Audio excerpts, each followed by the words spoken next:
Hi friends, Pastor Doug Batchelor. We're here at the Amazing Facts booth at the National ASI Convention, and we're looking forward to seeing all of you for the special convocation April 17. We hope that you'll come with a smile, and be praying for the event. Hola mis queridos hermanos de Brasil. Tengo planes de estar en Sao Paulo del 17 al 21 de abril del año 2025. El título del campamento es El Camino Angosto. Ojalá que puedas asistir. Vamos a estudiar la Biblia profundamente y sé que Dios te va a bendecir. Te esperamos allá. Hello friends, this is Pastor John Ross. I'm here at ASI, and I want to remind you about the upcoming series of meetings called The Narrow Way, April the 17th through the 21st. We hope you're going to be there. So if you're planning on coming, you want to register. We've got some great speakers. Pastor Doug Batchelor, myself, and many others are going to be there to inspire you with great messages, wonderful music. So plan now to be there. God bless. I am extremely excited to join you guys in Sao Paulo next year. The reason is because the theme, Caminho Estreito, is a great theme because it focuses us on the fact that the way to heaven is not multiple, it's not divided, it's very simple, it's straight, and it's narrow. And the excitement of what Christ can do when the Holy Spirit is poured out there, you will not want to miss this. This will be the most powerful event to ever come to the country of Brazil by the grace of God. So if you're on the line, you're on the fringe, make the decision. God bless you. I'll see you soon.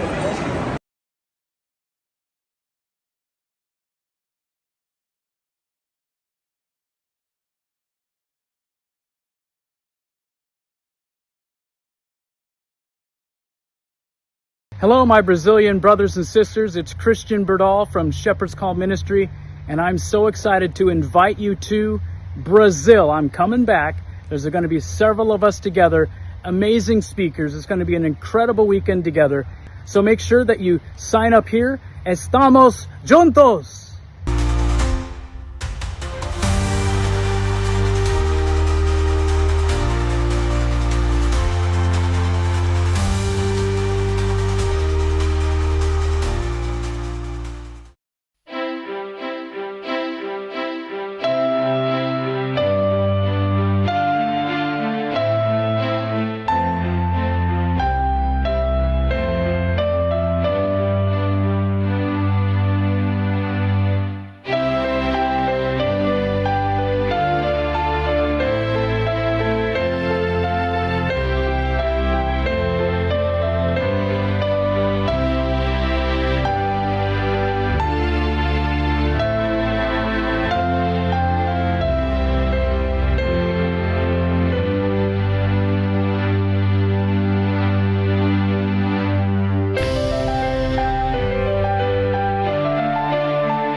Olá, bem-vindos a mais um E aí, professor?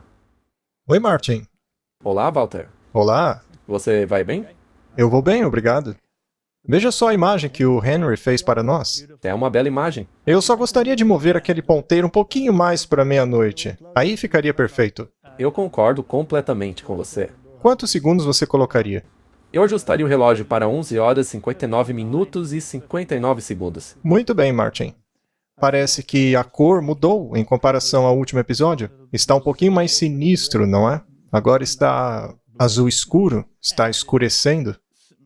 Assim como a realidade deste mundo, Martin.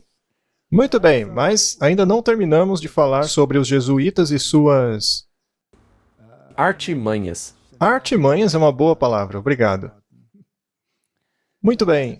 Como os jesuítas começaram a apresentar a sua espiritualidade para a grande mídia? Como eles conseguiram fazer isso? Será que a gente pode recapitular o que já falamos aqui rapidamente? No último episódio, nós falamos sobre a espiritualidade de Inácio de Loyola. e como essa espiritualidade se infiltrou nas igrejas protestantes. Muito bem, mas vamos orar antes. Não podemos começar a falar disso sem orar. Especialmente sobre esse assunto. Querido Pai, nós agradecemos por termos a Bíblia, que o Senhor produziu e colocou em nossas mãos, para que possamos discernir o que está havendo no mundo. Ajuda-nos nesta conversa, ilumina nossas mentes e ajuda-nos a discernir as coisas. Em nome de Jesus, amém. Amém. Robert Schuller foi um maçom de 33º grau. Ele construiu esse edifício aí, o Palácio de Cristal.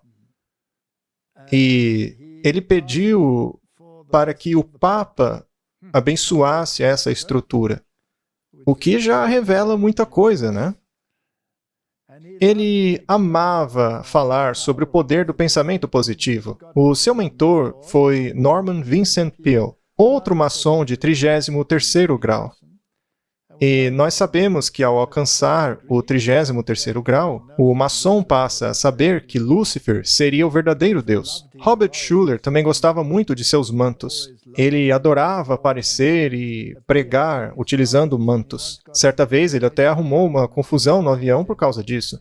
Eu não sei exatamente o que aconteceu, mas parece que ele e uma aeromoça tiveram uma discussão bem séria na hora de guardar as malas ou algo assim. Os noticiários falaram a respeito. Mas a questão é que mantos, aparência e o reconhecimento papal são coisas muito importantes para esses indivíduos. No entanto, seus ensinamentos, naturalmente, são inspirados pelos jesuítas. Vamos então dar uma olhada na origem dessa espiritualidade. Po Yong-cho lidera uma das maiores igrejas na Coreia do Sul. Naturalmente, é uma igreja carismática. Ele escreveu um livro chamado A Quarta Dimensão. E no prefácio do livro, Robert Schuller diz o seguinte com relação à visualização. Eu descobri a realidade da dimensão dinâmica, a quarta dimensão, na oração que vem por meio da visualização. Não tente entender isso, apenas aproveite. Ela é real, ela funciona. Eu tentei. Parece bastante com a espiritualidade inaciana. 100%. E esse homem foi o mentor de Rick Warren, Pois é. que se tornou o pai do protestantismo. Eu não quero um pai desses. Claro que não. E eu acho importante mostrar aquele clipe mais uma vez. O primeiro clipe que nós mostramos no outro episódio. Para entendermos o quão importante é o protestantismo. O protestantismo é de Deus. Vem de Deus. E isso daí vem de baixo. E, curiosamente, o famoso livro que o Rick Warren escreveu circulou em igrejas de todas as denominações, inclusive a nossa. Quando eu vi isso acontecendo, eu fiquei horrorizado. Mas, enfim, é assim que funciona a psique humana. Eu me refiro ao livro dele, Uma Vida com Propósito. Aquele livro é pura doutrina social. É isso mesmo. Tem tudo a ver com isso aí. Nós veremos em um momento. Mas o tema permanece o mesmo. A destruição e desmantelamento do protestantismo pelos jesuítas.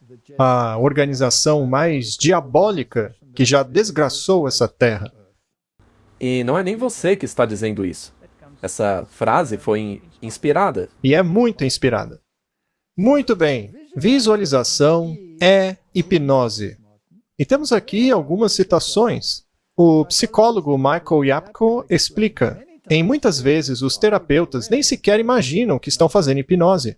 Eles praticam aquilo que é chamado de imaginação guiada, que é visualização, ou meditação guiada, que são todas técnicas de hipnotismo. E esses pregadores carismáticos como Benny Hinn e todos eles utilizam essas técnicas. Fazem as pessoas caírem como se fosse pelo poder do Espírito. Mas isso não passa de atividade hipnótica demoníaca. A experiência mística.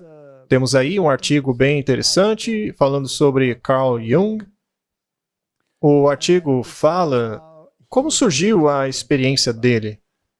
O psicólogo suíço e maior contribuidor da psicoterapia, Carl Jung, cultivou a habilidade de ter visões a partir de imaginação profunda. Isso é espiritualidade inaciana, Martin? Alguns chamam essas explorações de experiências místicas, enquanto outros as comparam com o pensamento criativo dos artistas. Além destas experiências, Jung teve várias visões espontâneas enquanto se recuperava de um ataque do coração aos 69 anos. Todas as suas visões estão descritas em detalhes em seu livro Memórias, Sonhos e Reflexões. Foi exatamente isso que experimentou Inácio de Loyola.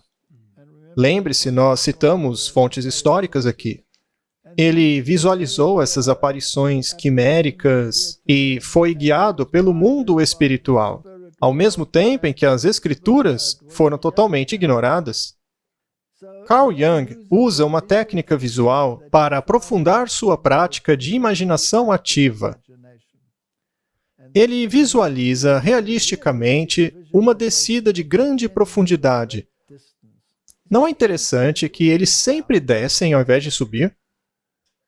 De grande profundidade, aproximadamente 300 metros. Curiosamente, Alice, no País das Maravilhas, também cai em um abismo, de onde tira sua inspiração, e não de cima.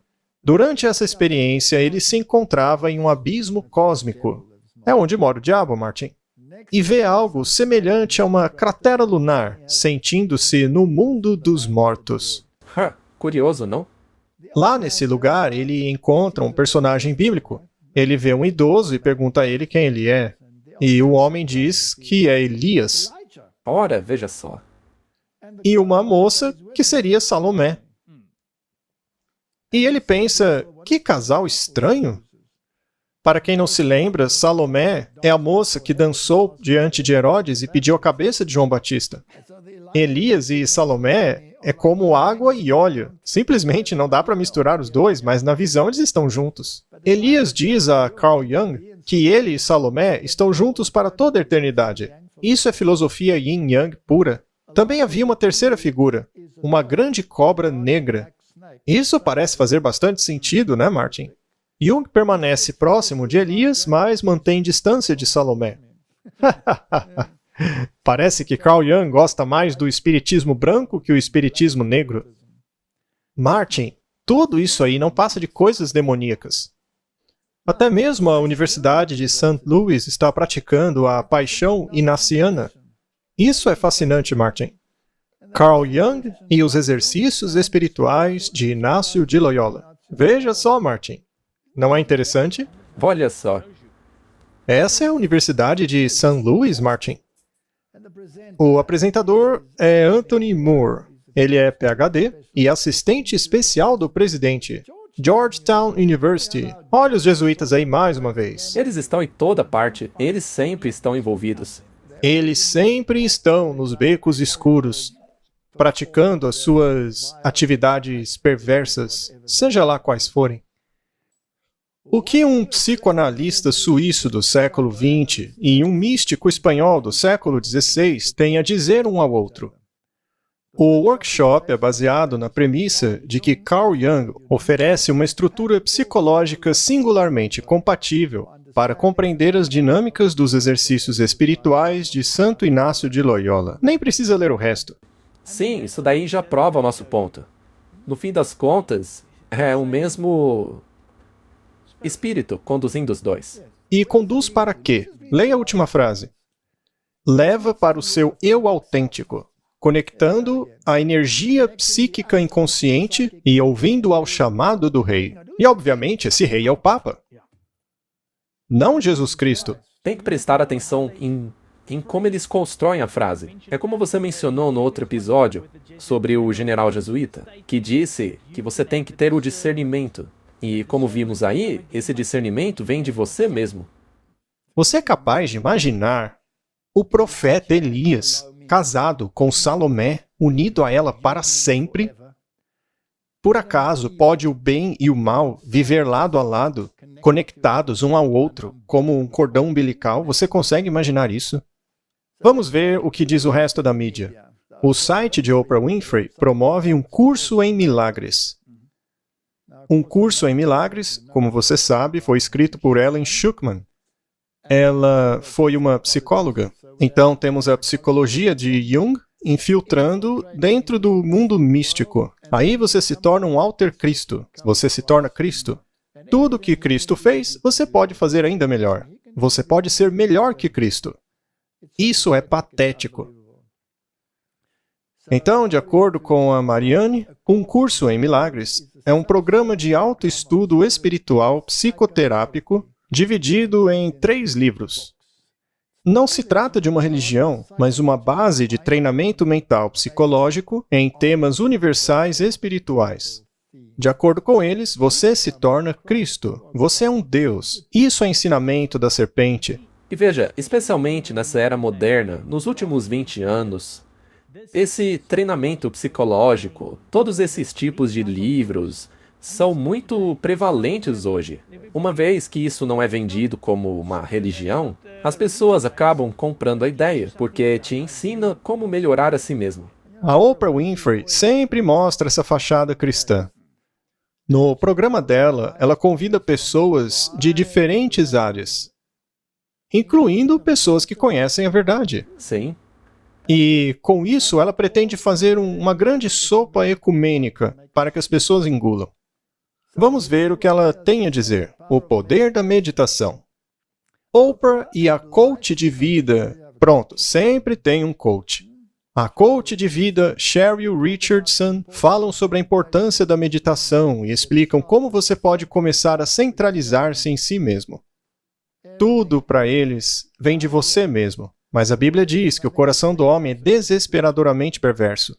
Não se preocupe se nada milagroso acontecer nos próximos 5 minutos. Contanto que você passe 5 minutos de tempo tranquilo consigo mesmo, apenas voltando sua visão para dentro, que é o que fechar os olhos permite fazer, você terá conseguido.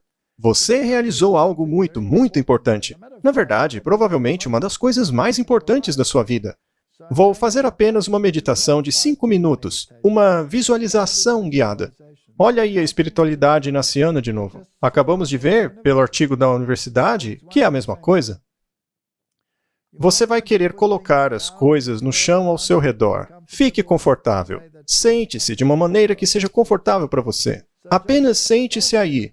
E você ficará surpreso com a disciplina que surge ao fazer isso regularmente. Como sua vida começa a se desenrolar de maneira diferente para você. Eu chamo isso de centralizar-me em mim mesma. Eu me centralizo em Cristo. Com certeza. Martin, nós já mostramos antes que esses tipos de exercícios estão sendo praticados por aqueles em altos escalões da política. Vamos dar uma olhada de novo, apenas para contextualizar. Você vai pegar 4 meses de cadeia. O que planeja fazer durante esse tempo? O que vai ler? Como vai gastar o tempo? Bom, eu sou uma pessoa bastante restrita. Eu simplesmente vou continuar a tocar a vida. Eu farei exercícios espirituais do Santo Inácio de Loyola. Sabe, tem vários exercícios espirituais que saíram da Igreja Católica. Ao olhar para o nosso Senhor e Salvador Jesus Cristo, eu diria que me considero um pré-cristão. E digo isso porque não quero insultá-lo ao dizer que sou um cristão, porque o padrão dele é bem alto. Será então, Martin, que esses exercícios são algo que ficaram no passado ou é praticado até hoje lá em Washington? Está vivinho da Silva. Está sendo praticado até hoje. E tanta gente dizendo, não, isso daí é coisa dos monges do passado. Não, não. Pois é. E o que dizer dos esportes? O esporte também te coloca em um estado mental específico. E esse é um tema sensível para muitos. Pois é. Se o seu time faz um gol, você grita igual um maluco. Mas se o outro time faz um gol, você entra em um estado de depressão profunda. Tudo isso porque uma bola entrou dentro de uma rede. Olha que coisa importante. Pois é. E pare para pensar, né? Suponha que existisse um esporte cristão. Não deveria haver competição nele.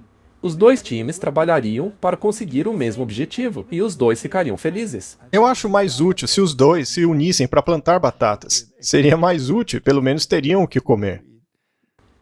Eu acho que eu já li isso daí em algum lugar.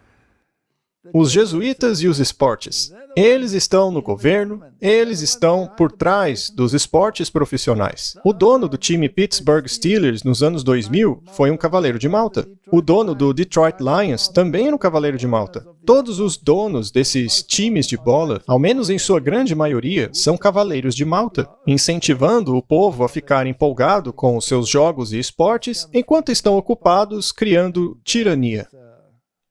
É apenas mais uma confirmação de que o mundo do esporte é realmente uma forma de adoração. Sem dúvida. Tem um vídeo no qual a Madonna comparou a final do campeonato de futebol americano a uma cerimônia, e ela chamou assim. Ela disse que a parte dela era como um sermão no Santo dos Santos. Ela comparou a final do campeonato a isso. Correto? E tudo isso é parte da espiritualidade dos jesuítas. Tire a sua mente da Bíblia. Dirija sua atenção aos jogos romanos.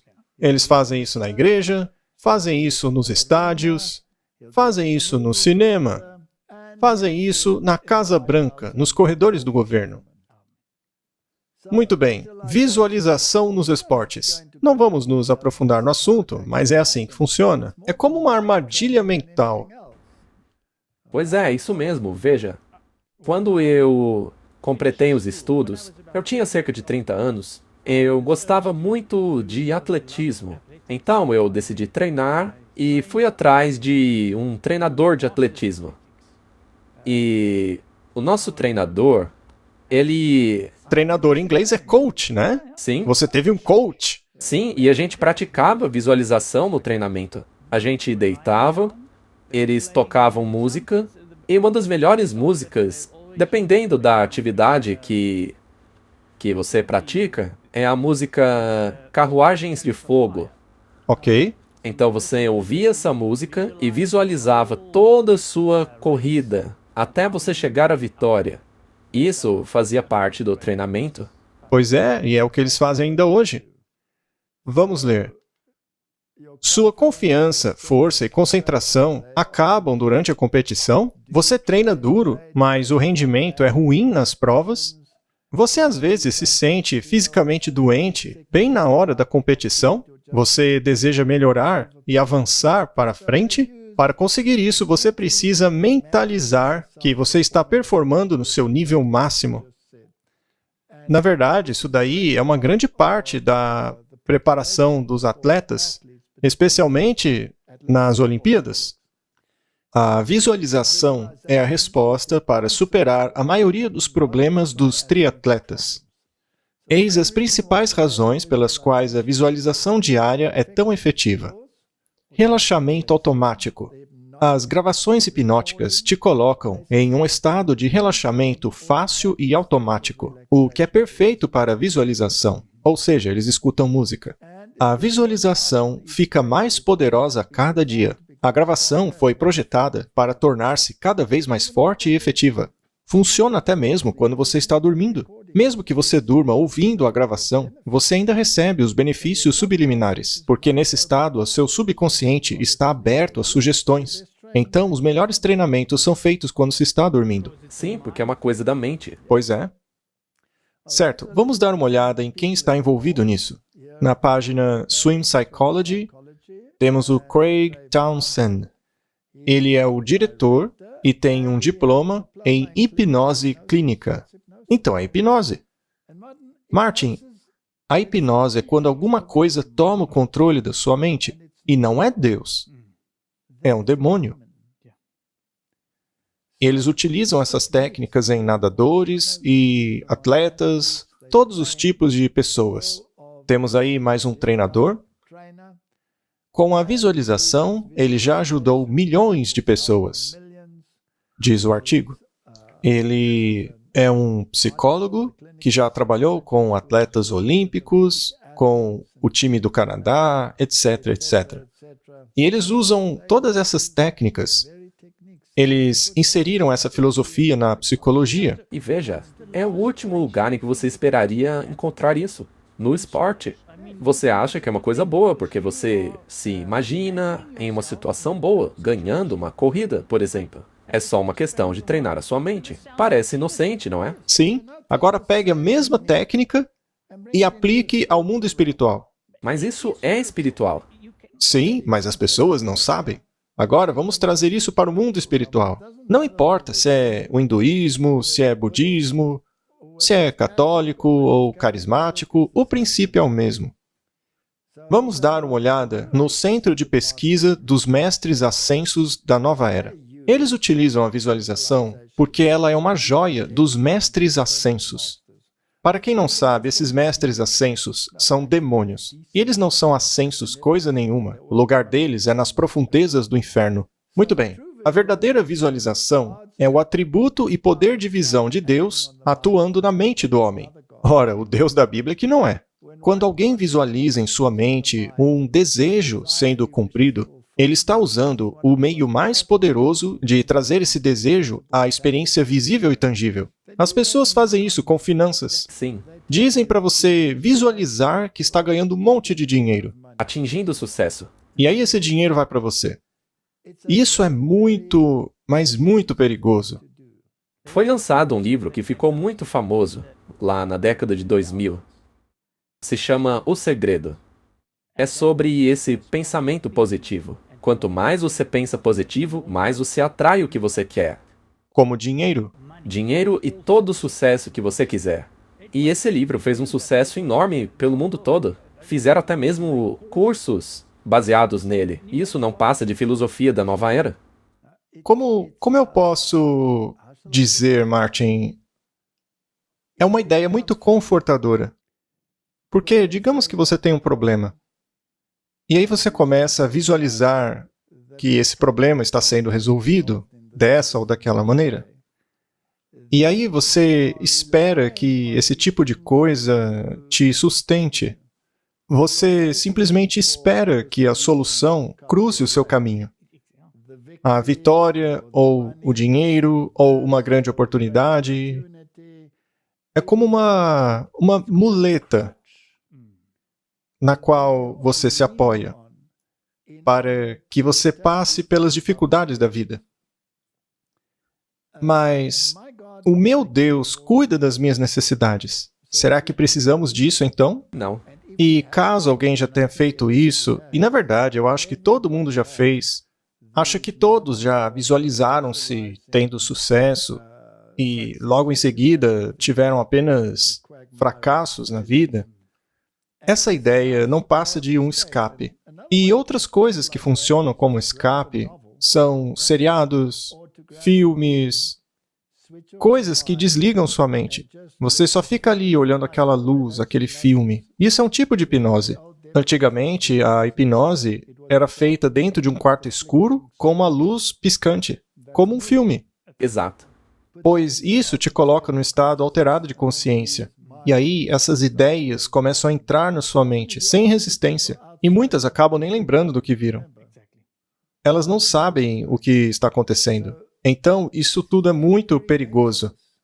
Nós temos que trabalhar ativamente contra essa ideia.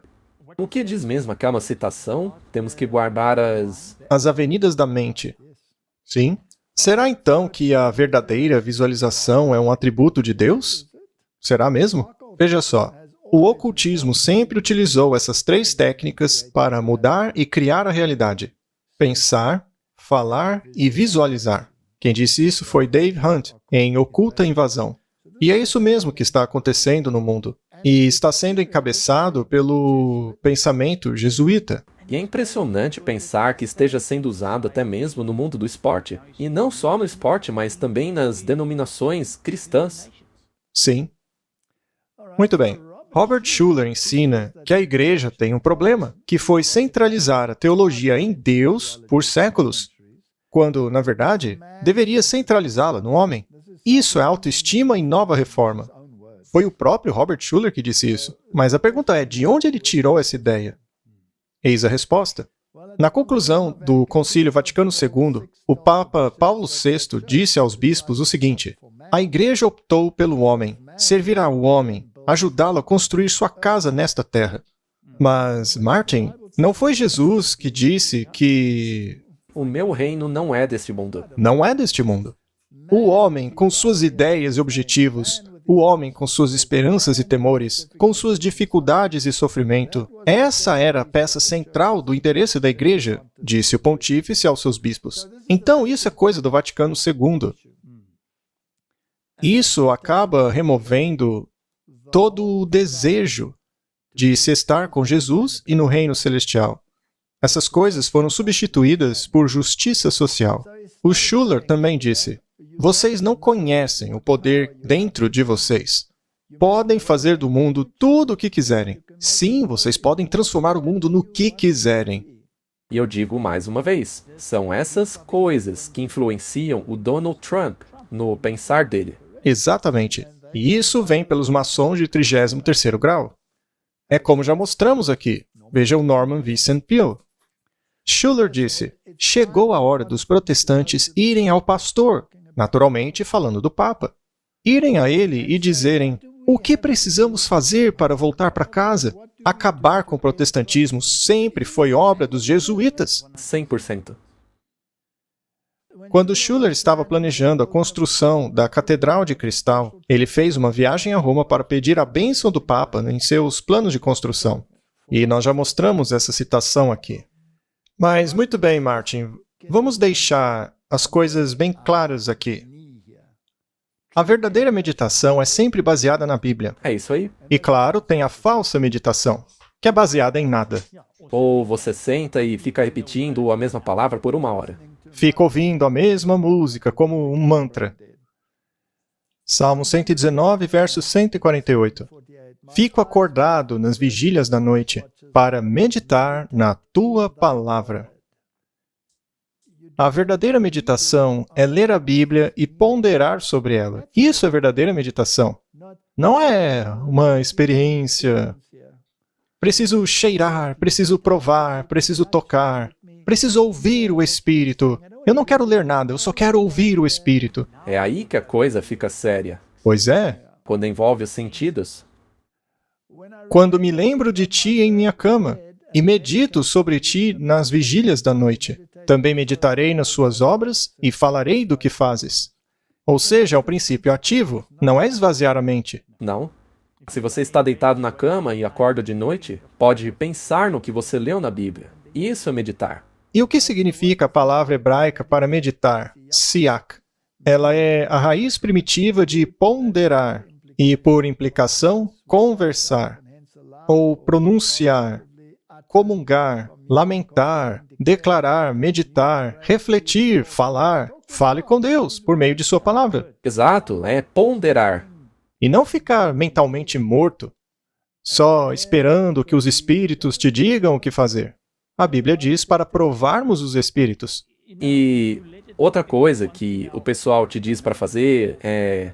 Por exemplo, se você ler na Bíblia uma passagem do Novo Testamento, na qual Jesus está lá falando com os discípulos, dizem para você se imaginar nessa situação, para ouvir o que está acontecendo, o que Jesus quer te dizer, o que os outros querem dizer, você tem que sentir o cheiro, coisas assim. Isso é espiritualidade inaciana. Mas debaixo de uma máscara cristã. Com certeza. 2 Timóteo 3, 1-5. Saiba disto, que nos últimos dias sobrevirão tempos trabalhosos, porque haverá homens amantes de si mesmos, avarentos, presunçosos, soberbos, blasfemos, desobedientes a pais e mães, ingratos e profanos. Já vivemos isso? Claro que sim. Principalmente o amantes de si mesmos.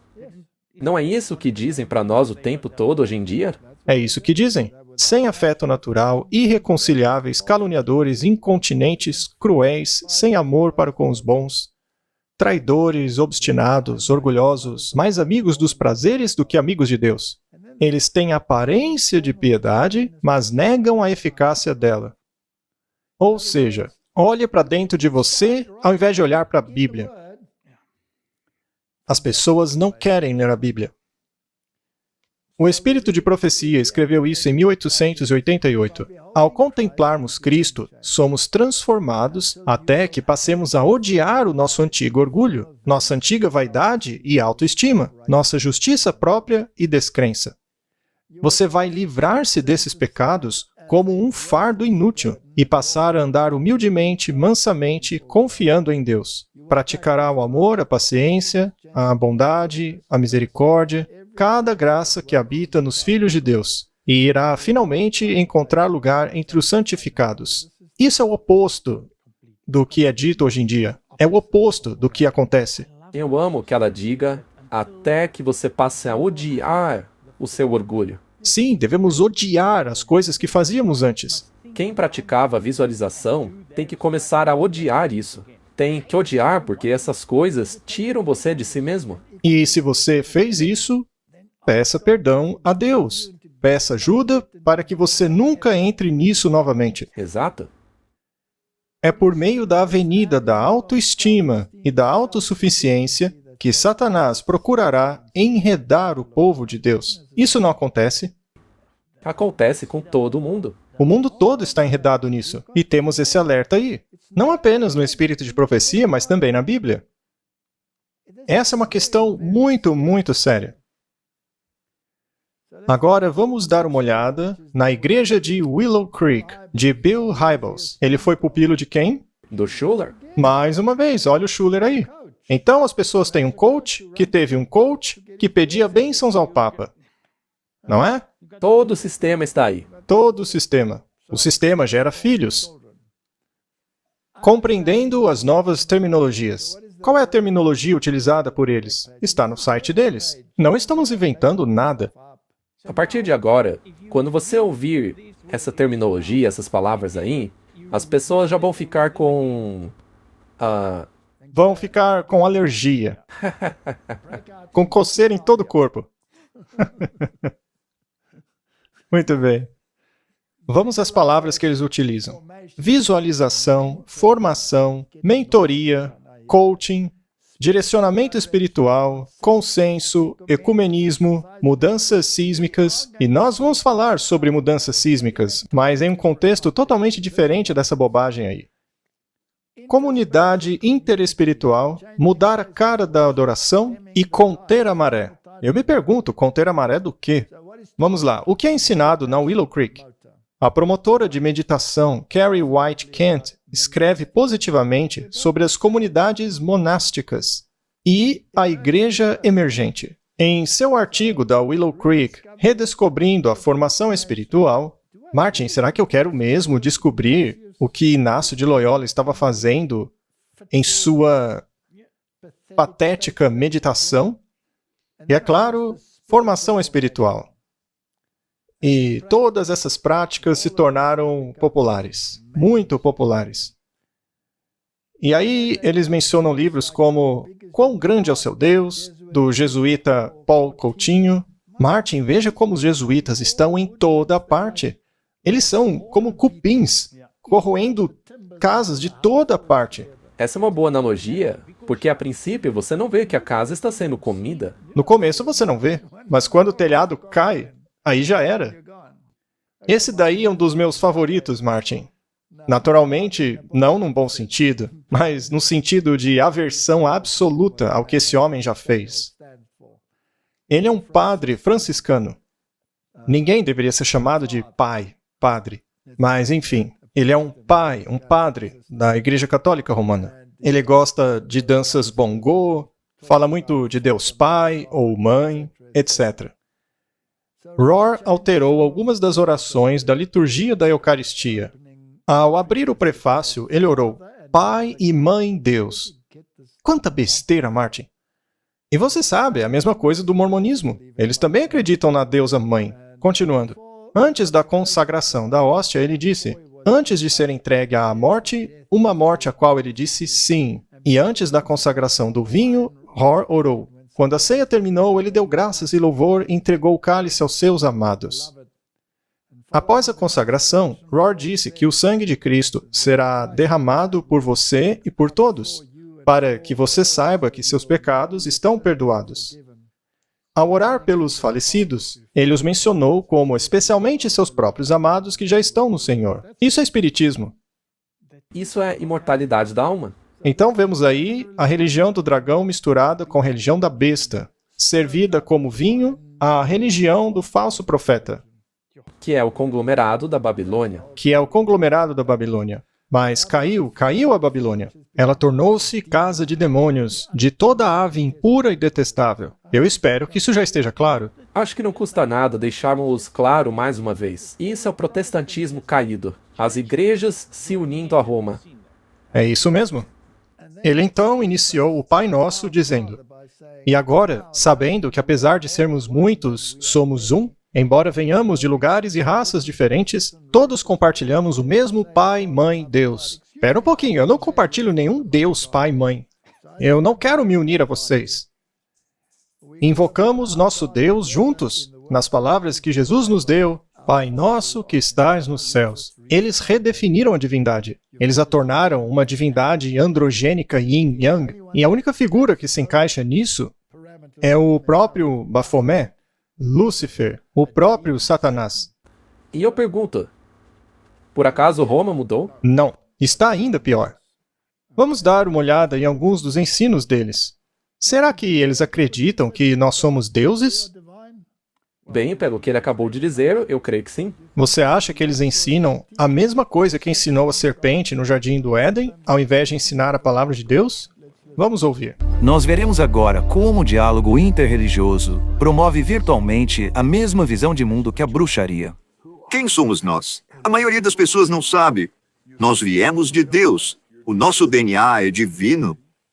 O que se faz durante a contemplação é descermos a um nível inferior dos nossos pensamentos, a um nível do ser puro, o nível daquilo que realmente chamamos de consciência pura. A mente mística, contemplativa e não dualista. Eu uso essas três palavras de maneira intercambiável, porque são a mesma coisa. Não são apenas dois.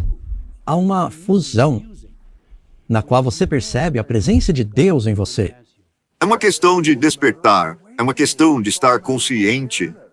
Se você está acessando o agora, Deus, o ser, a consciência, use qualquer palavra que você queira, tanto faz, tanto faz, tanto faz. Richard Rohr é consistente com o livro O Coração Comum, uma revisão de 20 anos dos encontros interreligiosos com budistas, hindus, sufis, muçulmanos, judeus, cristãos e nativo-americanos. O livro é baseado em uma série de entrevistas com xamãs que concordam que Deus é muito grande para se encaixar em apenas uma religião. A autoridade espiritual é baseada na experiência interior, já que a alma da pessoa é divina. As Santas Escrituras são respeitadas somente se levarem a essa grande autoridade interior, o autoconhecimento. Esses conceitos sobre Deus e sobre a natureza do homem são idênticas à bruxaria, que é uma forma de xamanismo. É a própria serpente falando, ensinando que você é divino. Ensinando que você é imortal. Mas a Bíblia diz que somente Deus é imortal. Veja, Satanás contou a mesma mentira lá no Éden, e ele não mudou nada desde então. Não, ele não muda. A mentira sempre foi essa. É isso que propagam os discípulos dele. Vamos pegar mais informações da própria fonte. Vamos ler o livro Uma Vida com Propósito. É um livro muito bom, dizem as pessoas. Deus não quer saber do seu passado religioso ou de suas visões doutrinárias. Ora, mas a Bíblia não diz para prestarmos atenção nas doutrinas? Exatamente. No entanto, os homens querem tirar a atenção delas. A única coisa que importa é: você aceitou o que Jesus fez por você? Você aprendeu a amá-lo e a confiar nele? Olha que coisa linda. Você não precisa nem obedecê-lo. Não, e por meio dos exercícios espirituais, você acaba confiando em um Jesus totalmente errado. Pois é. A última coisa de que muitos crentes precisam hoje é de mais um estudo bíblico. Martin, isso é nojento. Eu tenho vontade de vomitar. Como uma pessoa dessas pode ser chamada de o pai do protestantismo? Ele é pai de outra coisa. Eu acho que Jesus falou sobre isso quando se dirigiu aos fariseus. Ele disse: vocês têm como pai o diabo? Porque se você desviar as pessoas das Escrituras, você é do diabo. Na verdade, ao fazer isso, você volta à Idade Média. Sim. Pois a Igreja Católica defendia isso. Eles já sabem muito mais do que estão colocando em prática. Martin, eles não sabem de nada. Veja o meu caso. Na terminologia do mundo, eu era um homem muito culto, mas de acordo com a Bíblia, eu era um tolo. Um grande tolo. Porque o tolo diz em seu coração: não há Deus. E eu dizia isso. Então, a minha mente estava cheia de tolices. Uau! Rick Warren, no livro Uma Igreja com Propósito, disse que o movimento da formação espiritual tinha uma mensagem vital para a igreja e foi dada a ela para despertá-la. Só se for despertá-la para então morrer a segunda morte. Muito bem, vamos trazer isso para o mundo moderno. Hoje nós temos computadores, não é? E celulares? Celulares. Seria possível trazer essa espiritualidade para um aplicativo? Sim. Assim seria possível usar tecnologia para avançar a obra do inimigo, não é? E na maioria dos casos, as pessoas nem sabem que estão fazendo isso. Sim, nesse caso, o aplicativo é o seu coach. É isso mesmo? Você não precisa mais frequentar uma célula. A célula moveu-se para o seu celular, para sua sala, seu quarto, para o lugar que você está todos os dias. Até mesmo quando você está esperando o almoço, você está lá, olhando aquela coisa estúpida. Vejamos o que eles têm a dizer. O aplicativo cresceu demais. A Deus seja dada toda a glória. Se no início me dissessem que 1000 pessoas usariam o aplicativo, eu já teria ficado de boca aberta. Inicialmente eu fiz o aplicativo só para mim, mas até agora, 10 milhões de pessoas usam o aplicativo e 22 milhões já baixaram. São 600 milhões de orações realizadas. Sabe, nenhum outro aplicativo religioso, de meditação, de bem-estar, conseguiu chegar no top 10 da loja de aplicativos. E recentemente nós fomos o número 1, o que é uma loucura total. Por que decidiu criar o aplicativo para você? Veja, eu cresci em um lar religioso, mas abandonei a religião durante o colégio. Eu me considerava um agnóstico ou um ateu na maior parte do tempo. Quando eu me formei, eu mergulhei com tudo na meditação. E, na época, haviam alguns aplicativos de meditação secular. Eu comecei a usá-los e gostei muito. Eram meditações de 10 minutos. E era simples, você apertava play, fechava os olhos, põe seus fones de ouvido e começava a meditar. E foi a primeira vez que eu me sentei em silêncio completo. E a coisa mais doida que começou a acontecer é que cada vez que eu meditava em silêncio, a minha mente era levada para algo espiritual. Como uma imagem de Jesus, a imagem da cruz, as palavras do Espírito Santo, que era estranho, considerando que eu era um agnóstico. Então comecei a pesquisar e falar com pessoas a respeito de fé de maneira mais séria. Pastores, padres, pessoas que eu conhecia. E eu perguntava se tinha alguma relação, alguma conexão entre a meditação e a fé deles. E todos riam e diziam: ora, a gente já faz isso há 2000 anos. Você já devia saber disso. Nós chamamos de oração. Eu disse: não, não é isso. Eu sei o que é orar. É agradecer a Deus, pedir perdão a Ele, pedir ajuda, esse tipo de coisa. E certa vez um padre me falou que essas eram boas maneiras de se falar com Deus. É muito legal dizer a Deus o que está no seu coração, mas você já tentou ouvir?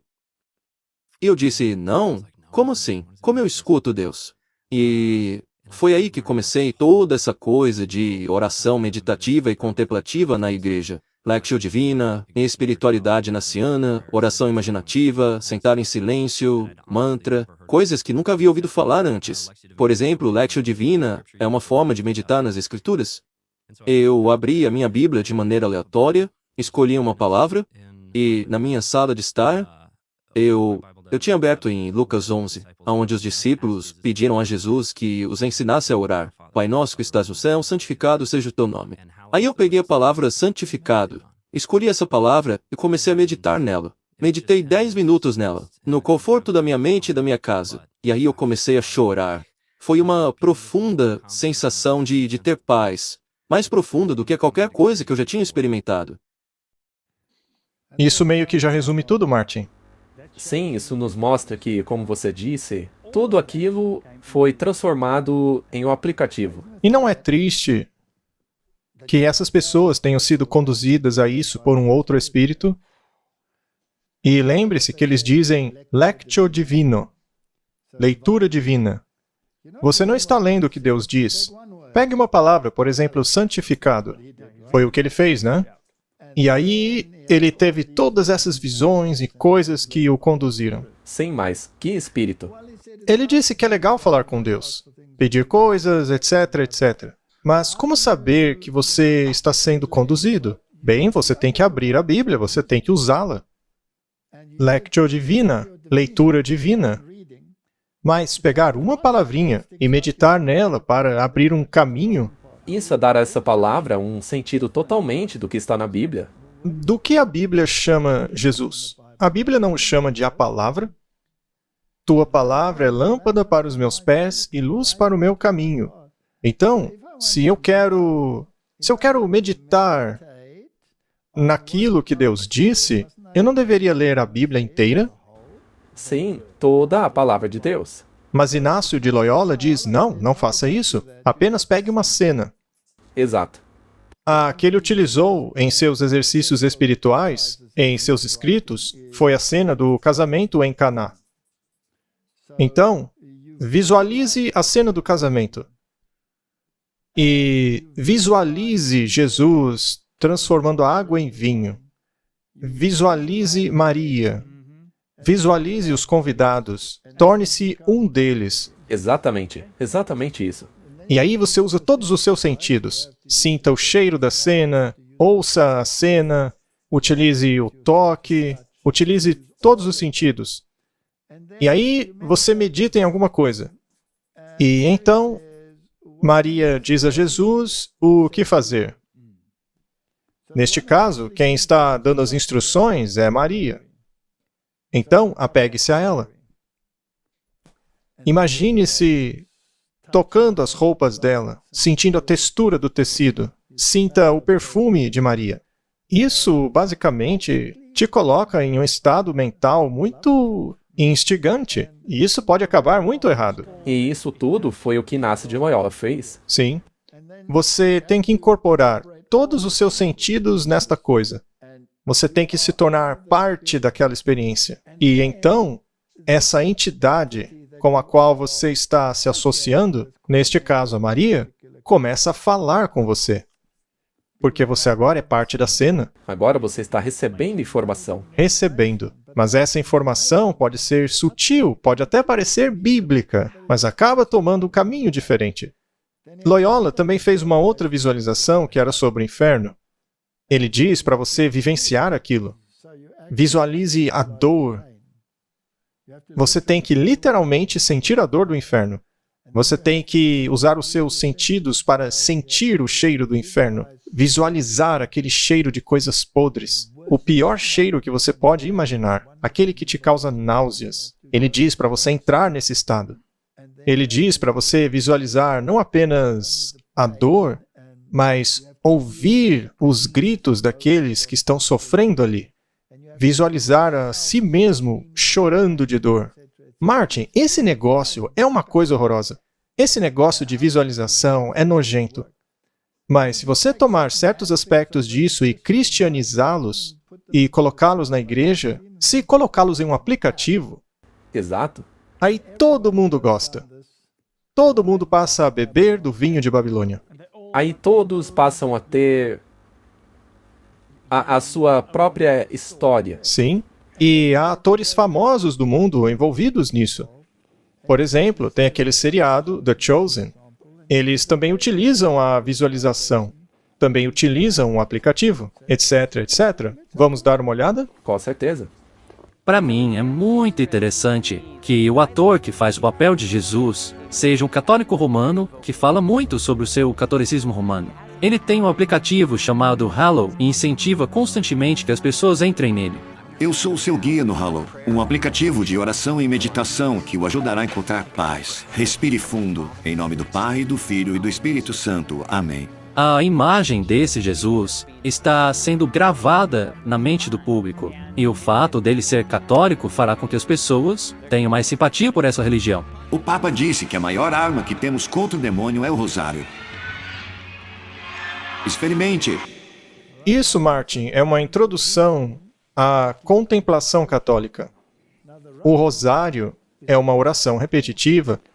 A Bíblia diz claramente que não devemos fazer orações repetitivas.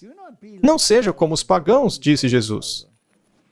O rosário, naturalmente, é centralizado em Maria, porque você diz 10 Aves Marias, um Pai Nosso, 10 Aves Marias, um Pai Nosso, 10 Aves Marias, um Pai Nosso. Você vai seguindo as bolinhas ali. Curiosamente, os muçulmanos também fazem isso. Eles também têm um tipo de rosário com orações repetitivas.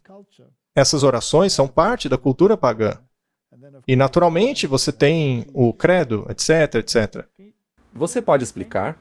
Essas bolinhas do rosário, as contas, Sim, que você vai seguindo uma a uma. para te ajudar a contar. Sim, elas te ajudam a contar. Você fica tocando aquilo e orando, tocando e orando. Aquilo basicamente altera o seu estado de consciência.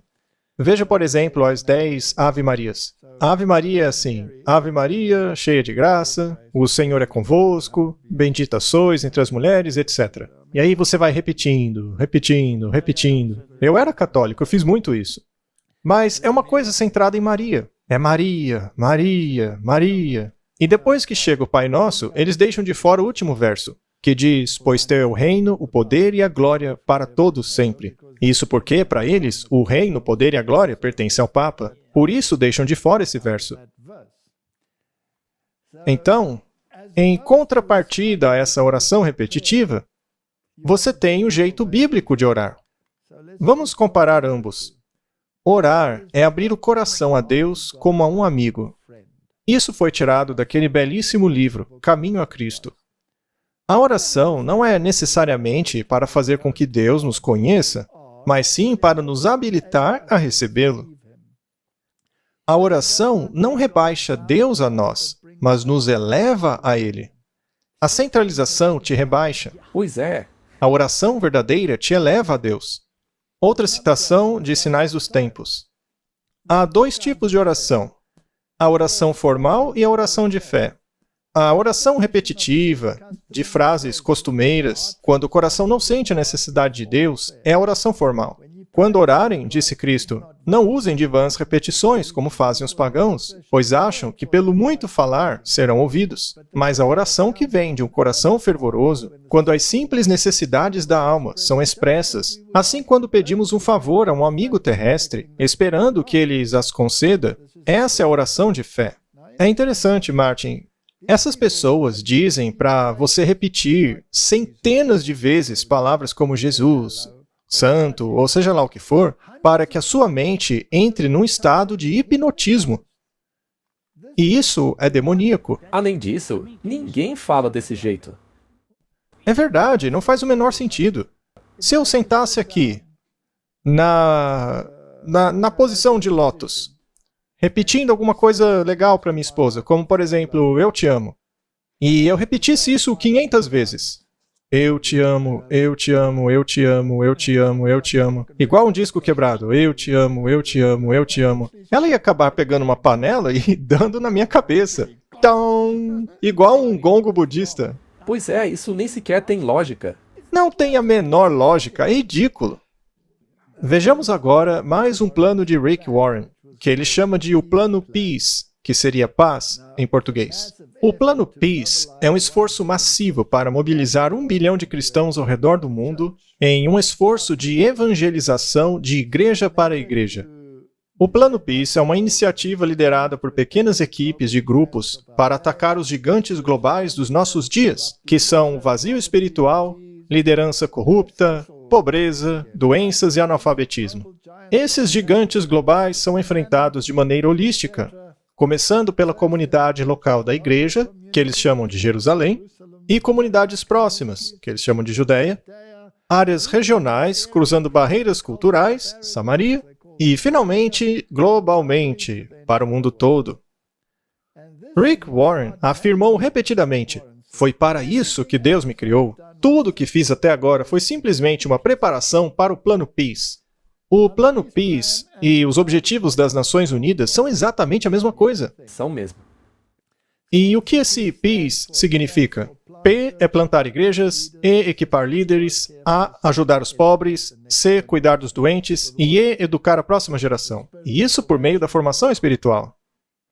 Tyler de Chardin foi o filósofo jesuíta das Nações Unidas.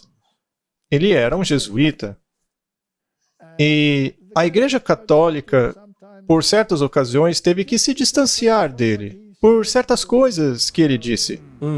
Ele disse certas coisas que eram difíceis para a maioria do cristianismo engolir. Curiosamente, agora que ele morreu, a Igreja Católica defende tudo o que ele disse. Eles sempre estão se adaptando. A gente já leu lá que o Papa disse que, no início do movimento carismático, Ele, não apoiamos isso daí. E depois de um tempo, adotaram completamente.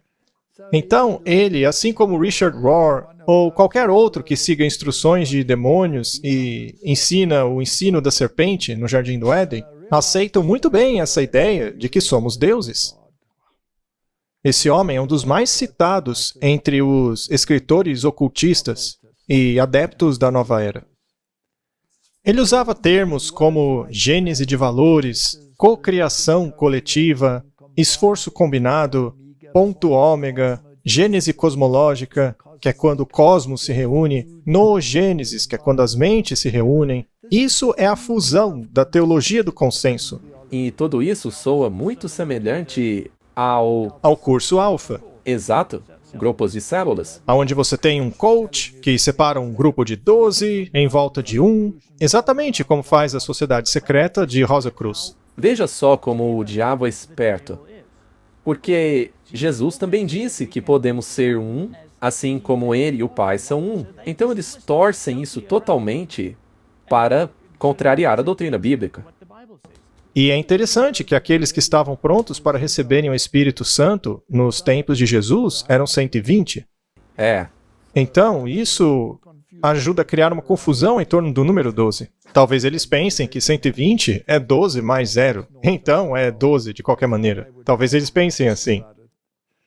Eles querem chegar a essa nova espiritualidade por meio da dialética hegeliana. No multiculturalismo, cada facção retém sua identidade. Ainda assim, se mistura em uma fusão cósmica. Os muçulmanos, judeus, cristãos, negros, brancos, etc., todos acabam se tornando um. Esta é uma citação de Roland H. Baton, A Luta da Liberdade Religiosa. Qualquer um que se recuse a ser arrebanhado deve ser amputado em prol do bem comum. Esse pensamento foi a base do extermínio dos hereges. Agostinho dizia: o agricultor poda os ramos podres para salvar a árvore, e o médico amputa o membro doente para conservar a vida. Sendo assim, todos os errantes devem ser forçados. E foi isso que fizeram na Idade Média. E muito em breve, quando fizerem essa fusão, aqueles que ficarem de fora, que acreditam apenas na palavra de Deus e não nessas baboseiras, terão que ser amputados. Os fundamentalistas. Sim, e para salvar o mundo e o bem comum. E só para deixar claro, um fundamentalista é aquele que se apega ao que a Bíblia diz. No livro Lavagem Cerebral, um resumo da cartilha russa sobre psicopolítica, o autor declara: o homem em si já é uma aglomeração de células. Veja só a palavra aí de novo, Martin. E considerá-lo como um indivíduo poderia ser um erro. A doença pode ser considerada uma deslealdade aos órgãos que fazem parte de um organismo. Pode-se ver claramente que a revolta leva à morte, e que a revolta de qualquer parte do organismo resulta em morte. Assim, podemos ver que nenhuma rebelião pode ser aceita. Essa filosofia está tão enraizada no pensamento jesuíta que eles mal podem esperar para usar novamente a guilhotina que eles inventaram. Vejamos agora o que diz outro dos meus adversários favoritos em termos de filosofia, o Matthew Fox. Ele fala sobre a vinda do Cristo cósmico e mostra na capa esse Cristo afeminado, andrógeno. Neste livro, ele diz que tudo é sagrado. A criação é sagrada, as estrelas, as galáxias, as baleias, as árvores, humanos, água, solo, corpos, imagens. Então, nenhuma criatura deveria ousar negar a sua imortalidade. Isso é espiritismo, Martin. Ele conclui que apenas a espécie humana ousa negar a sua divindade. É a única espécie que ousa negar o Cristo cósmico. Martin, isso é pura filosofia da serpente. Portanto, aquela mistura cósmica, andrógena, boa, má, entre Salomé e Elias, é justamente aquela que eles adoram. Eles adoram um demônio. E eles estão esperando a vinda disso? Não do verdadeiro Cristo. Mas eles esperam esse Cristo. Ah, sim, eles esperam a vinda desse Cristo. Eles mal podem esperar para a chegada desse demônio. E isso é perigoso, porque eles falam coisas muito bonitas a respeito da vinda de Cristo. Mas é do Cristo deles. Exato. Mas não é de jeito nenhum o Cristo da Bíblia. Exatamente. Vamos ver o que dizem os documentos católicos romanos sobre este assunto. Mas antes, eu coloquei um pensamento aqui em cima.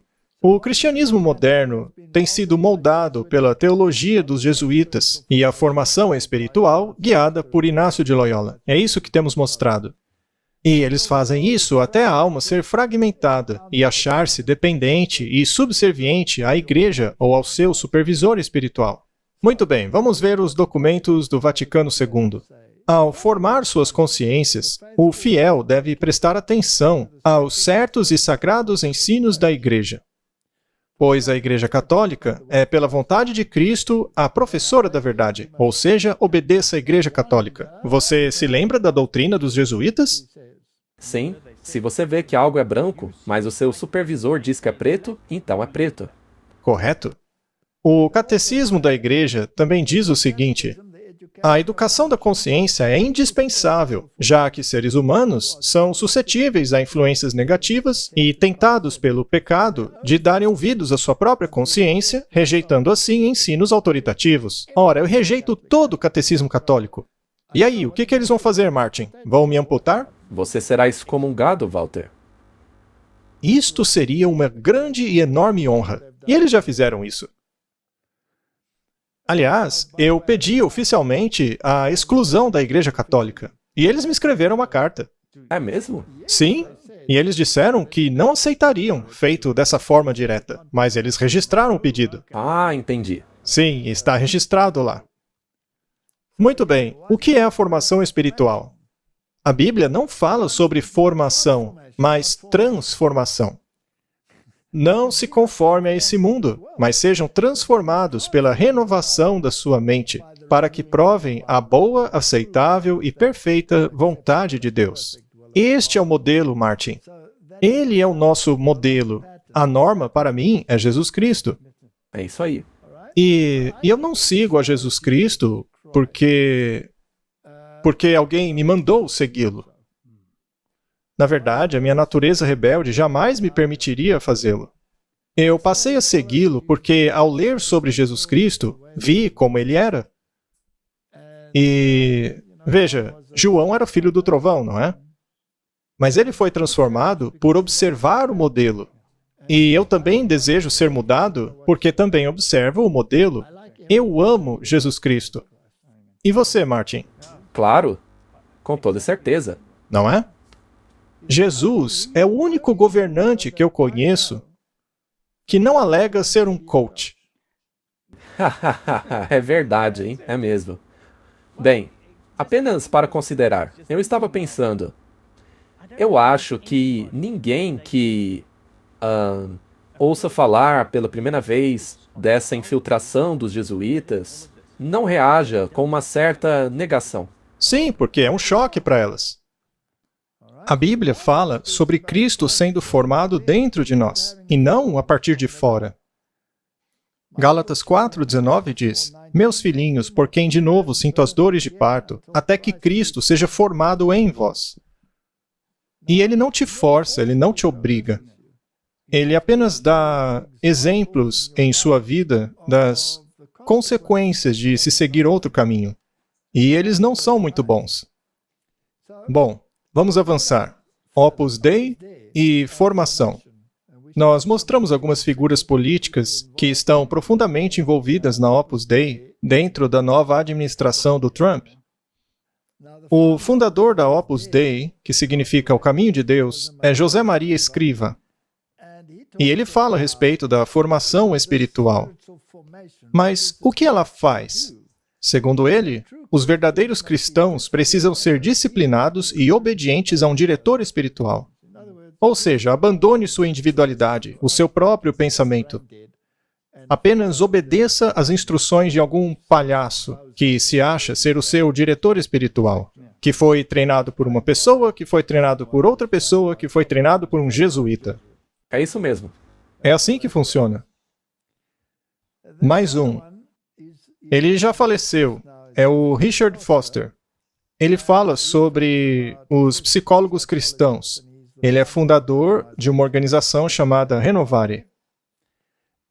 E, mais uma vez, ele fala sobre meditação, tradição contemplativa, místicos, budismos, psicoterapia, etc. Certa vez eu estava falando com um pastor que ocupa uma alta posição em nossa própria igreja. E ele me disse que esse indivíduo, Richard Foster, é tão inspirado quanto os nossos livros do Espírito de Profecia. Veja só você, Martin. Uau! Ouvir isso me fez doer o fundo da alma. Foi aí que percebi como esta ideologia toda se infiltrou tão profundamente em nossa sociedade. Em nossa própria igreja. E eu pensei, o que vou dizer a esse homem? Bem, eu disse que concordava com ele. Pois a inspiração de um é o céu, e a do outro, o inferno. Obviamente, ele não ficou feliz comigo. Lamentável. Muito bem, mas o que esse homem diz?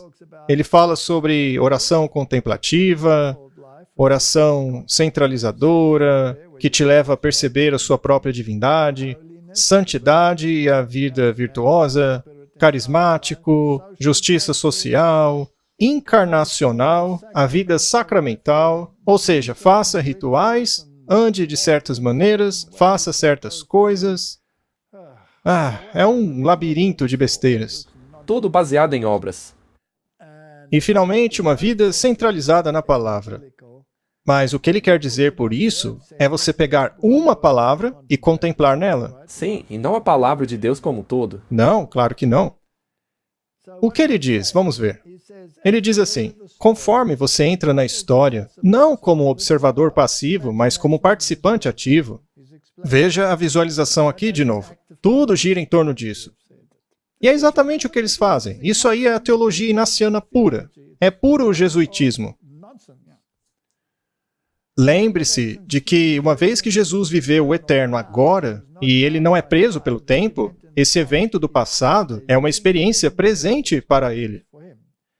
Portanto, você pode encontrar-se com o Cristo vivo nesse evento. Ouvir a voz dele e ser tocado pelo seu poder curador. Pode ser mais do que um simples exercício da imaginação. Pode ser uma confrontação genuína. Jesus irá literalmente até você. O que aparece a você é um demônio. Gente, é muita loucura. Porque é tanta gente pega nisso aí. Pessoas que são cristãs sinceras. Sim, e é muito perigoso.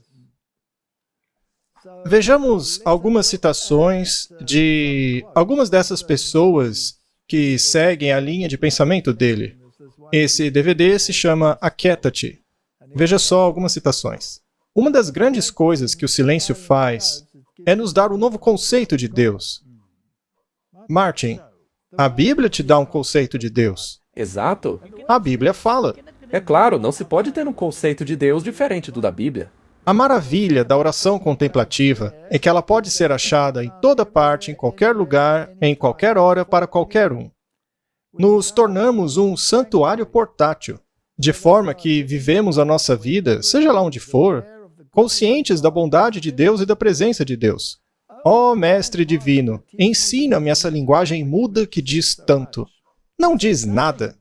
Sim, é tudo encucado, tudo inventado. Sim, é como o budismo.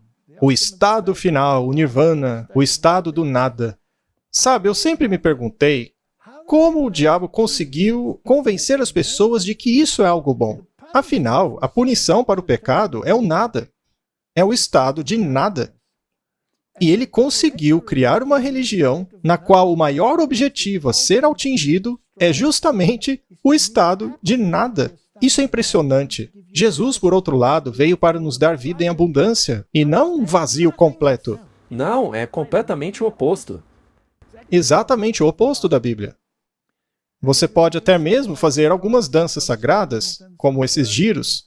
Se você é um muçulmano, ali da religião sufi, ou mesmo se você for um cristão, vamos dançar. Dança sagrada. Então veja só, estado de vazio, oração contemplativa sagrada, na qual você é Deus, estado de não pensar em nada. Veja só, A Guilda da Dança Sagrada promove a dança sagrada como oração, como uma ferramenta para o crescimento espiritual, conexão com o divino e integração da mente, corpo e espírito. É incrível que tudo isso que estamos vendo exige que você faça alguma coisa a fim de ser mais espiritual e conectar-se com Deus. É tudo baseado em obras. E o que dizer sobre ser obediente? Leia a Bíblia. Leia a Bíblia e seja obediente? Mas não, dançar é mais legal. Danças realizadas antes da missa do Papa Bento. Será que essas danças levam mesmo a Deus ou a outro lugar? Às vezes, essas moças que dançam essas danças se vestem de maneiras tão provocativas que a última coisa que acontece é levar a mente das pessoas para Deus. Se é que você me entende. Martin, essas danças sagradas, essas coisas, você acha que os jesuítas estão envolvidos nisso de novo? Olha, pelo que vimos até aqui... Provavelmente sim, não é, Martin? Olha só que interessante. O padre jesuíta católico Saju George da Índia, fazendo a dança hindu chamada Bharatan. Ele alega que essa dança dá impulso à palavra de Deus de forma tangível. Ou seja, quando você assiste essa dança, de repente a palavra de Deus fica clara para você. Ai, ai, ai. Olha, quando eu vejo essas coisas, eu vejo filmes. Sabe, eu costumava assistir filmes de luta com Jean-Claude Van Damme e a maioria desses filmes de artes marciais tinha muito dessas danças e movimentos, até mesmo yoga. E é tudo parte dessa espiritualidade. Sim, você tem que... é impressionante, se você para pensar nessas coisas hoje, veja como tudo isso foi infiltrado. Tá, mas e as igrejas protestantes?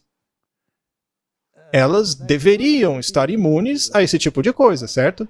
Ou você acha que elas engoliram isso direitinho, como uma isca? Infelizmente, é isso que aconteceu. E a Bíblia disse que isso aconteceria. Não é uma crítica gratuita, mas é um fato. Essas igrejas caíram, porque elas beberam do vinho de Babilônia.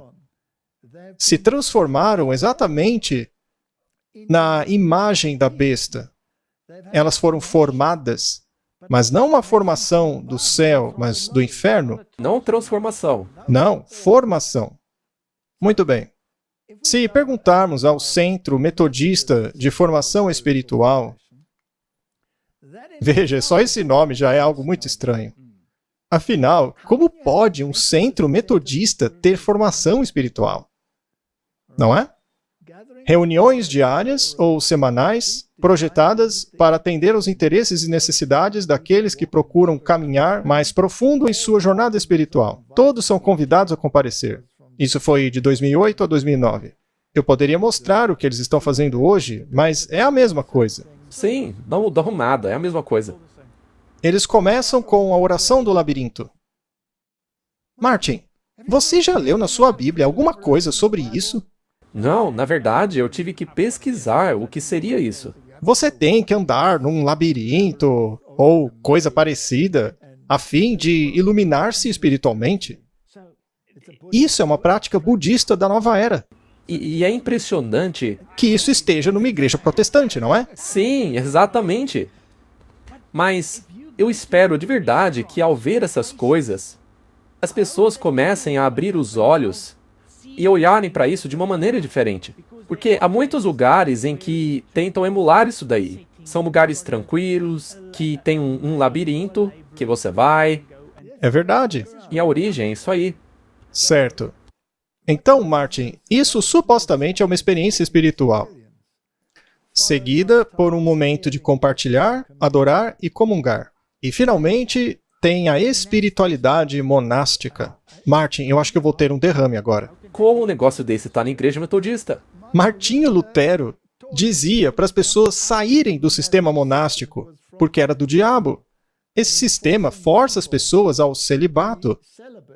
O próprio Paulo disse que o anticristo que se assenta na igreja, na igreja de Deus, pretendendo ser Deus, ensinaria as pessoas, ou seja, monges e freiras, a não se casarem. Então, uma das características da Igreja Católica é justamente uma característica, de acordo com Paulo, que caracterizaria o anticristo. E aí está uma igreja protestante trazendo isso para dentro dela. O protestantismo baniu isso no passado. Não foi Wesley que formou os metodistas? Sim. O que você acha que ele diria hoje? Ele está morto, Martin, mas se não estivesse, acho que ele pediria para morrer, Martin. Pois é. O monasticismo e a espiritualidade sempre foram dois lados da mesma moeda. O quê? Na verdade, sempre foram coisas opostas. Nas últimas décadas, muitas comunidades monásticas surgiram conforme as pessoas se cansaram da religião formal e passaram a buscar uma comunhão mais próxima com Deus. Martin, esse reavivamento do monasticismo é encontrado nessas células. Isso é uma célula. E foi assim que se infiltrou nas igrejas protestantes. O que mais eles fazem? Eles te levam à imaginação ativa, ou seja, espiritualidade inaciana. Toda hora os jesuítas, Martin. É verdade? Veja aquelas mãos erguidas, lá na praça de São Pedro. Estão todos muito felizes, seguindo e maravilhados após a besta. Escrevendo por meio da imaginação ativa. Martin, isso é inacreditável. Você já teve vontade de escrever, mas sempre se depara com uma folha de papel em branco? Você é uma pessoa que ama escrever e gostaria de desenvolver novas técnicas para ampliar a sua prática em escrita? Esse workshop de um dia introduzirá os participantes a maneiras de escrever utilizando a visualização guiada, entrando nas histórias bíblicas, dialogando com pessoas, lugares, eventos, ou seja, puro Inácio de Loyola. E isso tudo é muito perigoso. E é interessante que eles envolvam bem-estar e saúde. Aliás, o diabo também tem um braço da saúde no Evangelho. O movimento da nova era tem uma mensagem de saúde. E sabe de uma coisa? Muitas das coisas dessa mensagem estão alinhadas com a verdade. Por exemplo, uma dieta vegetariana. Mas isso é apresentado de uma forma tão exótica e bizarra que qualquer pessoa que tem um cérebro e ainda o utiliza acaba não querendo ter nada a ver com aquilo. E acabam rejeitando. Mas será que é só os metodistas? Vamos ver na página dos presbiterianos. A formação espiritual é a ação do Espírito Santo que molda as nossas vidas de acordo com a semelhança em Jesus Cristo. Não. É na semelhança do seu mentor. E esses mentores aí sempre estão, no fim das contas, sempre estão alinhados com a visão do Papa. Continuando. Essa semelhança está em profunda intimidade com Deus e é de genuína compaixão por toda a criação. O Espírito trabalha não apenas na vida dos indivíduos, mas também na igreja, moldando o corpo de Cristo, ou seja, essa experiência coletiva. Nós cooperamos com essa obra do Espírito Santo por meio de certas práticas. Você sempre tem que fazer alguma coisa. É a religião baseada em obras. Exato. Práticas que nos tornam mais abertos ao toque do Espírito. Ora, por que não simplesmente leem a Bíblia? Pois é como aquilo que a gente acabou de ler, o negócio lá da escrita. É um tipo de diário da oração. Eles ensinam 7 novas maneiras de orar. Mas você não precisa disso. Jesus nos ensinou a orar. Apenas ore como falando a um amigo. Você não precisa de oração ritualística. Se você se deparar com um livro chamado Uma Nova Maneira de Orar, jogue no lixo e ponha fogo. Muito bem. Aí eles mencionam justiça social, compaixão, justiça, adoração, discernimento, hospitalidade, amizade espiritual e silêncio contemplativo. Como pode ter tanta besteira junta? Sim, especialmente se tratando de uma igreja protestante. Muito bem, vamos dar uma olhada em como a nova era está fazendo coisas. E é tudo interligado. Seja cristianismo, nova era, ocultismo. Muito bem. Aí temos a Companhia do Círculo Sagrado. Veja só que eles usam tal da besteira do labirinto, das velhinhas, orações de rosários, todo aquele tipo de coisas. Eles dizem que é uma empolgante e inovadora parceria que oferece materiais essenciais, guia e informação para nutrir a sua integridade espiritual. Mais uma vez, labirinto, pequenos grupos, células, meditação, tudo o que já vimos até aqui. Essas coisas infiltraram completamente o cristianismo. Nós temos, inclusive, uma igreja da nova era. Eles dizem que a igreja da nova era é assim que deveria ser. Mas, na verdade, é a doutrina da serpente. Veja só os elementos aqui. Quietude, silêncio, solitude, simplicidade, desprendimento, discernimento. Sempre aparece, né? Sim. Mas nós já falamos o contexto que eles aplicam disso. Devoção, prazer, humildade, cura, santidade, celestialidade. Mas como atingir essas coisas? Esvaziando sua cabeça. Não é? E após apresentar todas essas coisas, eles te convidam a dizer sim para tudo isso. Martin, será que podemos entender agora por que a Igreja Católica, o budismo, o hinduísmo, tudo pertence ao mesmo saco? Sim. É por isso que a maioria das igrejas faz isso. Agora você pode abraçar qualquer religião. Dá para abraçar qualquer religião, porque hoje a norma é a experiência e nada mais. O Papa, em uma Singapura multirreligiosa, diz: todas as religiões levam a Deus, mas Jesus disse ser o único caminho para Deus. E veja só, é mais uma prova de que Roma não mudou. Isso aí é setembro de 2024. Muito bem. Então, Martin, o budismo aceita Jesus Cristo? Não. Como professor, aceita, não é? Sim. Mas a única divindade na qual eles acreditam é a divindade panteística.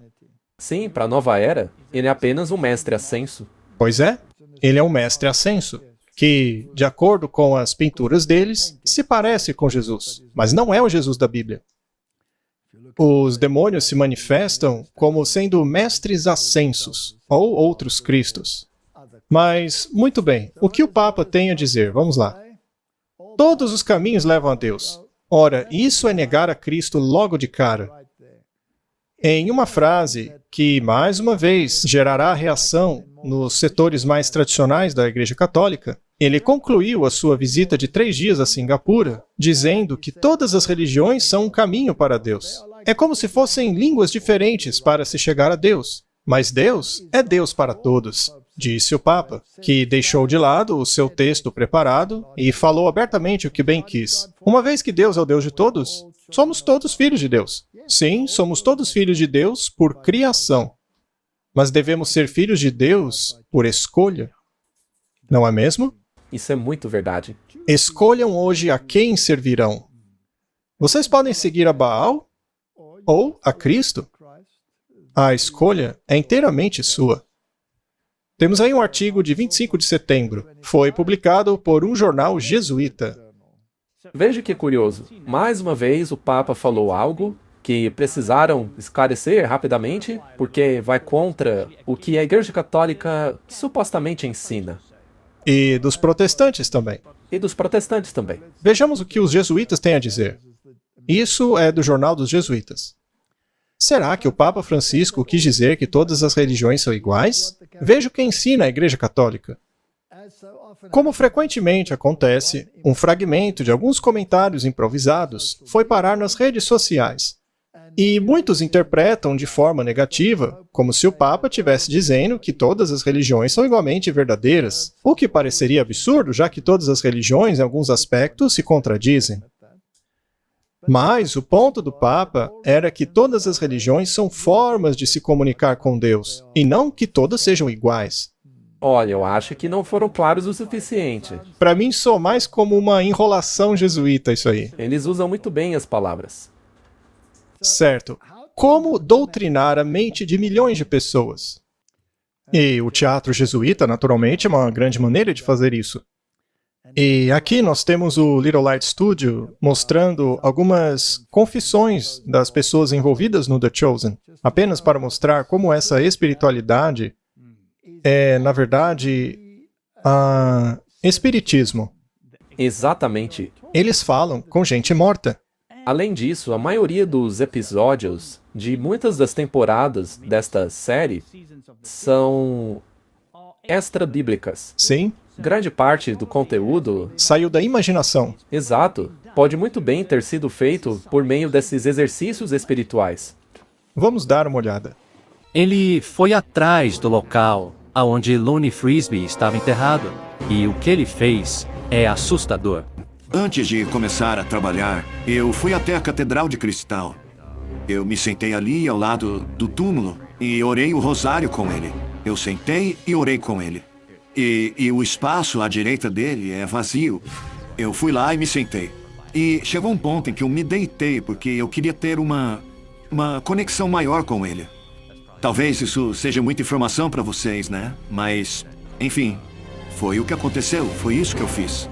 Então, eu terminei de orar com ele e disse: Lonnie, eu quero honrá-lo com esse filme. E eu espero que o meu trabalho esteja à sua altura. Eu quero testemunhar dos dons, da graça de Deus e do poder que você testemunhou enquanto esteve nessa terra. Portanto, se fazer esse filme for uma boa ideia, me dê um sinal claro. Me dê um sinal. Faça Deus me dar um sinal. E assim que eu acabei de falar, atrás de mim tinha uma porta aberta para a catedral e aquele órgão gigantesco tocou um acorde por 5 segundos. E o órgão tocou? Sim, ele tocou. Uau! Eu nunca tinha ouvido aquele órgão. E esse é o mesmo órgão que estava lá quando costumava ser a Catedral de Cristal. É o mesmo órgão. Ele foi completamente reformado e restaurado. Pois é, eu tinha ouvido falar disso.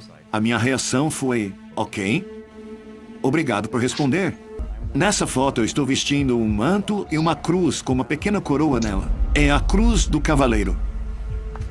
Há 5 anos atrás, eu fui condecorado cavaleiro pela solene, soberana e militar Ordem do Templo de Jerusalém. Eu me confundi um pouco com o nome, mas essencialmente são os Cavaleiros de Malta. Antes de mais nada, ele estava falando com um morto. E orando com ele. Bem, se você está falando com um morto, será que realmente está orando para ele? Pois é. Dizendo a ele que quer honrá-lo com isso? Ora, mas a Bíblia não proíbe esse tipo de coisa? Sim, claro como o sol. Ela claramente proíbe isso. Isso é necromancia. Necromancia. E Deus proibiu isso com pena de morte. Então, em outras palavras, a pessoa fica em um estado no qual está contemplativamente falando com o demônio, esperando uma resposta dele. Então, lá na Catedral de Cristal, e eu não sei qual delas é, mas se foi a do Robert Schuller, faria muito sentido isso daí. Pois lá havia aquele órgão gigantesco. Isso seria uma grande confirmação para ele.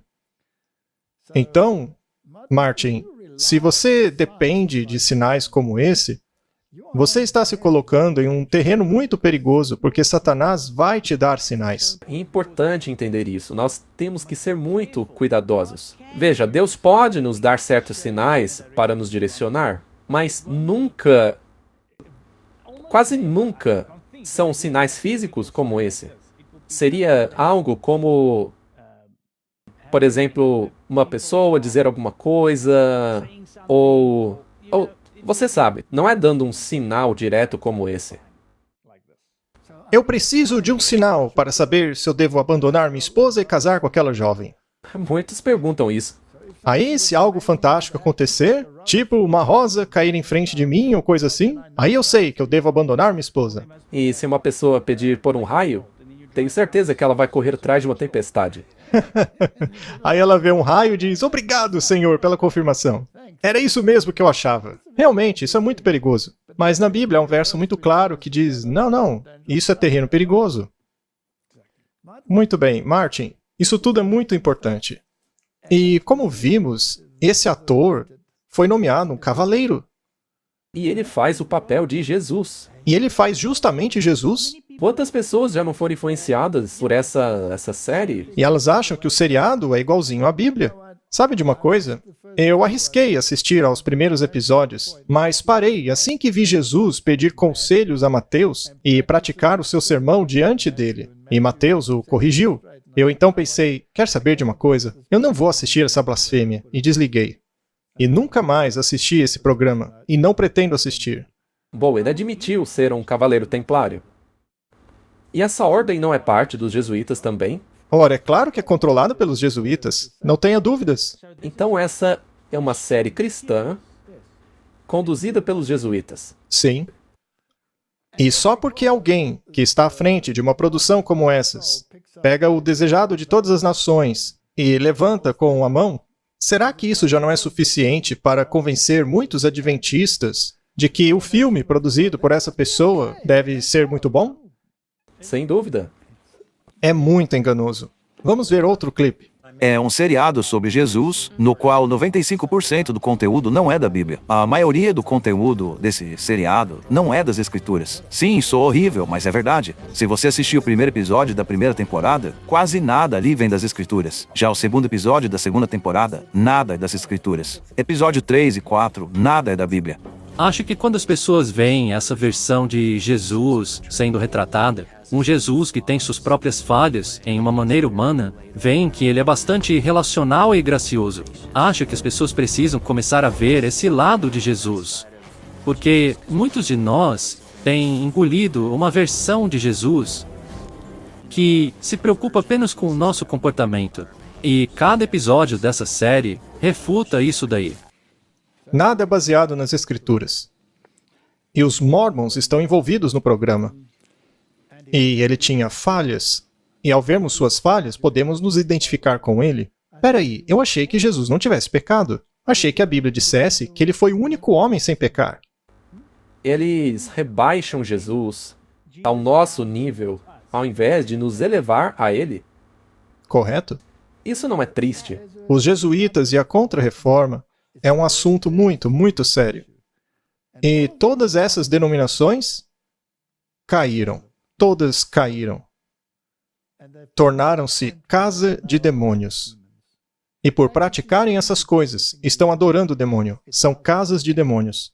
Gostem disso ou não. Eu sei que parece duro, mas é a verdade. Apocalipse 7:3. Não danifiqueis a terra, nem o mar, nem as árvores, até que hajamos selado nas suas testas os servos do nosso Deus. Eu quero saber como ser selado, porque nós estamos vivendo nesse tempo do selamento. Guarde o mandamento com cuidado e sele a lei entre os meus discípulos. Martin, esse é o bom caminho. Prove os espíritos com a lei e o testemunho. Se não falarem de acordo com esta palavra, é porque não há nada de bom neles. À lei e ao testemunho. Se não falarem de acordo com esta palavra, é porque não há luz neles. E se não há luz neles, só há trevas neles. São do diabo. Uau, essa é uma analogia realmente muito boa. Na verdade, eu não inventei isso. É a Bíblia que me diz isso, né? 95% do que eles ensinam não está na Bíblia. Então não há luz neles. E se eu quero ser selado, eu devo viver de acordo com a lei e com o testemunho. A Bíblia é o meu guia. Tão logo o povo de Deus seja selado em suas testas, ou seja, em sua capacidade cognitiva, não é nenhum selo ou marca visível, mas um assentamento na verdade. A palavra de Deus é verdade. Tanto intelectual quanto espiritual, para que não possam ser movidos. Para Deus, não importa quantas formações eu tenho. Deus não se importa quantos coaches me disseram para fazer o quê. Eu não devo obedecê-los. Eu devo me manter firme na palavra de Deus. Eu fico muito feliz que ela tenha posto a palavra intelectualmente ali. Sim. Já que isso não é compatível com a formação espiritual. Não, pelo contrário. O que eles ensinam é esvaziar a mente como um cadáver. Assim que o povo de Deus for selado e preparado para a sacudidura, ela virá. E a sacudidura será baseada na palavra de Deus. E, de fato, ela já começou. Os juízos de Deus estão agora sobre a terra para nos alertar, para que possamos saber o que está por vir. Os dias estão se aproximando rapidamente, quando haverá grande perplexidade e confusão. Satanás, vestido como anjo, enganará, se possível, até mesmo os eleitos. Haverá muitos deuses e muitos senhores. Cada vento de doutrina estará soprando. Olha, para mim, isso aí já começou a acontecer. Já começou, com certeza. Vamos concluir com Isaías 64, verso 8. E Jeremias também. Ainda assim, Senhor, Tu és o nosso Pai. Nós somos o barro e Tu o oleiro. Somos todos obra da Tua mão. Jeremias 18, 6 diz: Será que não posso fazer com vocês como este oleiro? Diz o Senhor. Eis que assim como o barro está na mão do oleiro, assim vocês estão em minha mão, ó casa de Israel. A humanidade não gosta de ser moldada. Deus deseja nos moldar, mas Ele não quer nos forçar. Ele deseja que estudemos Sua palavra, e não que meditemos com o cérebro vazio, balbuciando ou andando em labirintos, achando que somos deuses. Isso é tudo bobagem. Não, o que Ele quer é que estudemos a palavra de Deus para incorporar esses ensinos e tomarmos uma decisão. Você não quer viver em harmonia com isso? É uma escolha? É uma escolha. Vamos orar. Querido Pai, eles já infiltraram-se nas mentes dos homens e levaram a humanidade a um grande labirinto. Nós, por outro lado, temos a segura palavra da Tua profecia, que possamos prestar atenção nela, que provemos tudo com a lei e o testemunho. Se não falarem de acordo com essa palavra, é porque não há luz neles. Ajuda-os a entenderem isso, para se separarem de Babilônia, para saírem dela, para não sofrerem com as pragas. Em nome de Jesus, amém. Amém.